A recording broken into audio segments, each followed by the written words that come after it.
hoje as principais características do tecido epitelial. Os epitélios são divididos em dois grupos principais, de acordo com a sua estrutura, o arranjo de suas células e sua função principal. Temos, então, os epitélios de revestimento e os epitélios glandulares.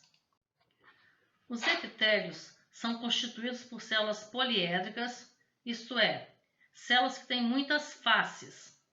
Essas células são justapostas e, entre elas, há pouca substância extracelular. A forma das células epiteliais varia muito, desde células colunares altas até células pavimentosas, com todas as formas intermediárias entre essas duas. A forma dos núcleos geralmente acompanha a forma das células. Assim, células cuboides costumam ter núcleos esféricos e células pavimentosas têm núcleos achatados. Praticamente todos os epitélios estão apoiados sobre tecido conjuntivo. No caso dos epitélios que revestem as cavidades dos órgãos ocos, principalmente nos sistemas digestório, respiratório e urinário, essa camada de tecido conjuntivo recebe o nome de lâmina própria.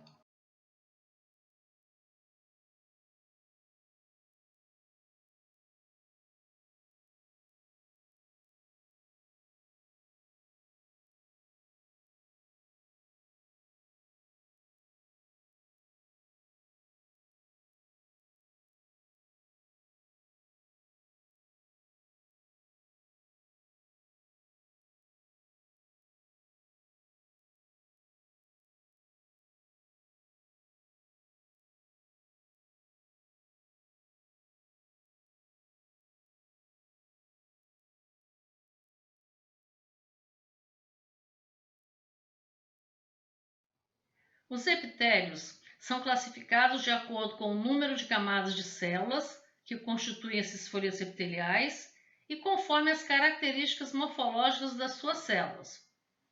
Os epitélios são classificados como simples quando são constituídos por uma única camada de células e como estratificados quando apresentam mais de uma camada de células. O epitélio do tipo pseudoestratificado é colocado em uma categoria especial. De acordo com a forma de suas células, os epitélios podem ser classificados como pavimentoso ou plano, cúbico e prismático, sendo este último também chamado de colunar ou cilíndrico.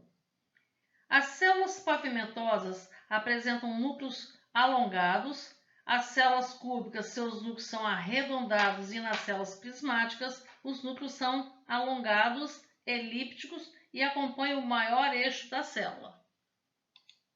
Aqui temos esquemas e imagens microscópicas dos tipos de epitélios de revestimentos simples. Em A, temos o epitélio simples pavimentoso. Em B, o epitélio simples cúbico. Em C, epitélio simples colunar, também chamado de simples cilíndrico. Os epitélios estão apoiados no tecido conjuntivo subjacente, ambos separados entre si por uma membrana basal. O epitélio pseudoestratificado é assim chamado porque, embora seja formado por apenas uma camada de células, os núcleos são vistos em diferentes alturas do epitélio, parecendo estar em várias camadas. Todas as suas células estão apoiadas na lâmina basal, mas nem todas alcançam a superfície do epitélio, fazendo com que a posição dos núcleos seja variável. Nesse slide, temos os esquemas e as imagens dos epitélios estratificados. O epitélio estratificado é classificado em cúbico, prismático, pavimentoso, de acordo com a forma de suas células da camada mais superficial.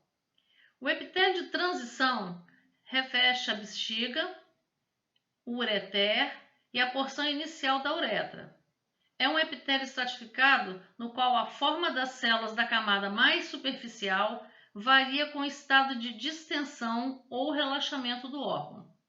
Quando a bexiga está vazia, as células mais externas do epitélio são frequentemente globosas e quando a bexiga está cheia, o número de camadas parece diminuir. O epitélio se torna mais delgado e muitas células superficiais tornam-se.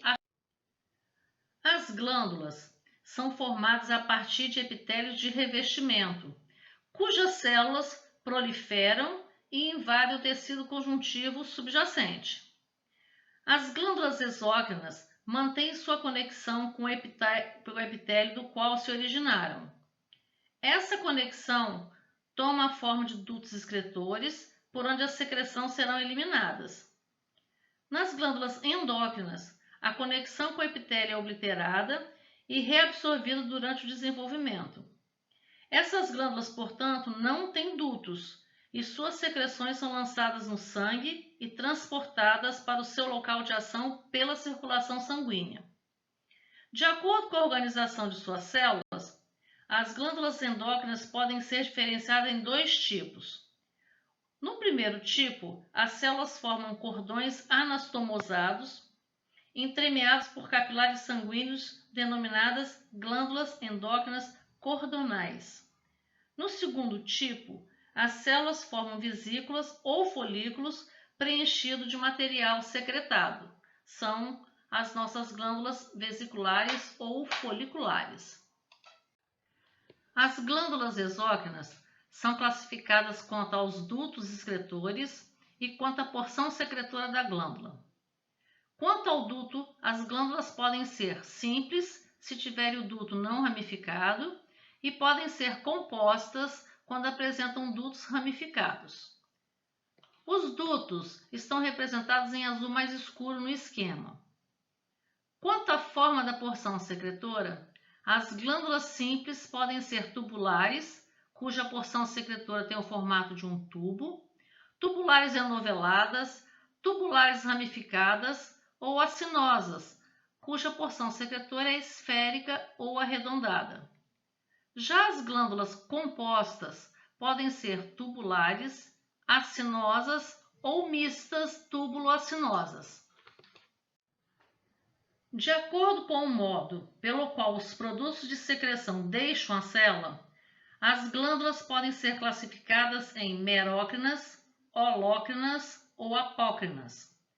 Nas glândulas merócrinas, somente a secreção é liberada pela célula por meio de exocitose. Nas glândulas holócrinas, por exemplo, as glândulas sebáceas, o produto de secreção é eliminado juntamente com toda a célula, processo que envolve a destruição das células repletas de secreção. Na glândula apócrina, exemplo, a glândula mamária, o produto de secreção é descarregado junto com pequenas porções do citoplasma apical. Lembrando que essa classificação se aplica apenas às glândulas exócrinas. Os ácinos serosos são pequenas porções secretoras formadas por células colunares ou piramidais. Em cortes, são vistos como estruturas arredondadas ou alongadas, dependendo do ângulo de corte. Os núcleos dessas células são arredondados e se situam na porção basal da célula. A região basal das células acinosas também tem muito ácido ribonucleico, RNA, e se cora bem pela hematoxilina, enquanto a região apical é ocupada por grãos de secreção e por essa razão cora-se em rosa pela eosina. Seu produto de secreção é de natureza proteica. Os túbulos ou ácinos mucosos apresentam células largas, geralmente piramidais. Seus núcleos geralmente são basais e seu produto de secreção é o muco.